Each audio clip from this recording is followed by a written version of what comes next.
The houses they lived in were on stilts because the ants used to come up.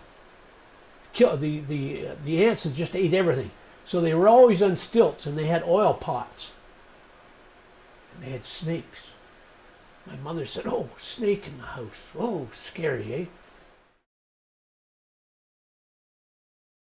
They did do a lot of entertaining.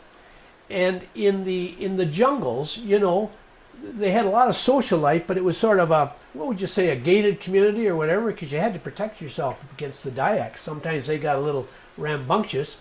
And you'll see a couple pictures, and they all dress up, and I can show you where my mother and father are in the picture.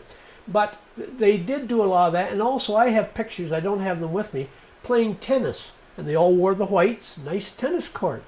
I think they might have had a golf course, I don't know, but certainly tennis was a game they played. And I can remember my mother and father coming back, and when they bought the house in Petrolia, it had a grass tennis court on it. You never saw those, and it had a net and everything.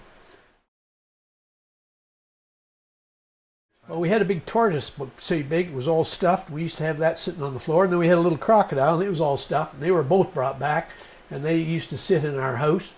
Then we had a great big, what do you call it? Not a sword, but what the Dyaks used. And boy, you didn't want to argue with them because they just lopped the old head off. But we had one of those that used to hang on the wall. So, oh, another thing too.